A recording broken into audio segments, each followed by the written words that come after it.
आता पाहूया टॉप 9 मोठ्या बातम्या। आधीच उष्णतेनं हैराण, त्यात महावितरणकडून 40 ते 60 हजारांची बिलं। पुण्यातल्या फुरसुंगीमधील पार्क इन्फिनिया इमारतीमधला प्रकार, लोकांनी प्रश्न केल्यावर मुजोर अधिकाऱ्यांनी वीजच कापली। राहुल गांधींच्या परदेश दौऱ्यावरून भाजपचा निशाणा, 22 वर्षांमध्ये राहुल गांधी 54 वेळा परदेश दौऱ्यावर, त्यासाठी फंडिंग कोणी केलं, भाजपचा सवाल। काँग्रेस खासदार प्रणिती शिंदेंची जयकुमार गोरेंना नोटीस, महिलेचं चारित्र्य हनन करण्याचा गोरेंचा हेतू असल्याचा नोटिशीमध्ये दावा। गोरेंनी 7 दिवसांमध्ये माफी मागावी, अन्यथा कोर्टात जाणार, प्रणिती शिंदे आक्रमक। मंत्रालयाच्या गेटवर पवारांच्या राष्ट्रवादीकडून कांदा प्रश्नी आंदोलन, कांद्याला भाव नसल्यानं पवारांचे राष्ट्रवादी आक्रमक। मंत्रालयाच्या गेटवर कांदा फेकत निषेध, आंदोलकांना पोलिसांनी ताब्यात घेतलं। कांदा उत्पादकांचं आंदोलन योग्य, त्यांचे प्रश्न गंभीर असूनही राज्य सरकार त्याकडे दुर्लक्ष करतंय, अंबादास दानवे यांची टीका। नाशिकच्या सिंहस्थ कुंभमेळ्याच्या बोधचिन्हावर महंत सुधीरदासांचा आक्षेप, वैष्णवांचं चिन्ह असलेलं धनुष्यबाण बोधचिन्हामध्ये न दाखवल्यानं नाराजी, बोधचिन्हांमध्ये धनुष्यबाण दाखवावा, अन्यथा वैष्णव आखाड्यांना विचार करावा लागेल, सुधीरदासांचा इशारा। मुंबईतल्या रस्ते काँक्रिटीकरणाच्या कामांना स्थगिती द्यावी, आमदार वरुण सरदेसाईंची मागणी, प्रस्तावित फेज 3 कामांना स्थगिती द्या।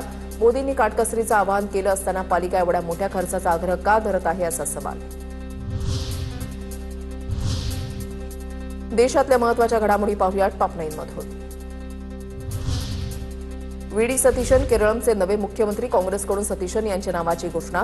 परावूर विधानसभा मतदारसंघातून ते 6व्यांदा आमदार। पश्चिम बंगालच्या सर्व शाळांमध्ये प्रार्थनेच्या वेळेला वंदे मातरम अनिवार्य, बंगालच्या शाळांमध्ये राष्ट्रगीत राज्यगीतासह आता वंदे मातरमही गायले जाणार, प्रार्थना वाढवल्यामुळे मुलांचे वर्ग उशिरा सुरू होण्याचा दावा। नीट परीक्षा कायमची रद्द करा, तमिळनाडूचे मुख्यमंत्री जोसेफ विजय यांची केंद्राकडे मागणी, 12वीच्या गुणांच्या आधारे एमबीबीएस आणि इतर वैद्यकीय जागा भरण्याची मागितली परवानगी। टीव्हीके पक्षाचे आमदार श्रीनिवास सेतुपती यांना सुप्रीम कोर्टाचा दिलासा, मद्रास हायकोर्टाच्या आदेशाला सुप्रीम कोर्टाची स्थगिती, सेतुपतींना तमिळनाडू विधानसभेच्या कामकाजात सहभागी होता येणार।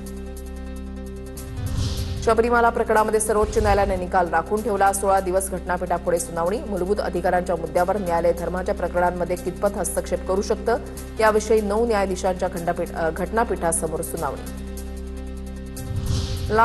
दिल्लीमध्ये खासगी बसमध्ये महिलेवर सामूहिक अत्याचाराचा आरोप, महिलेच्या तक्रारीवरून राणीबाग पोलिसात गुन्हा दाखल, 2 आरोपी अटकेत, बसही जप्त।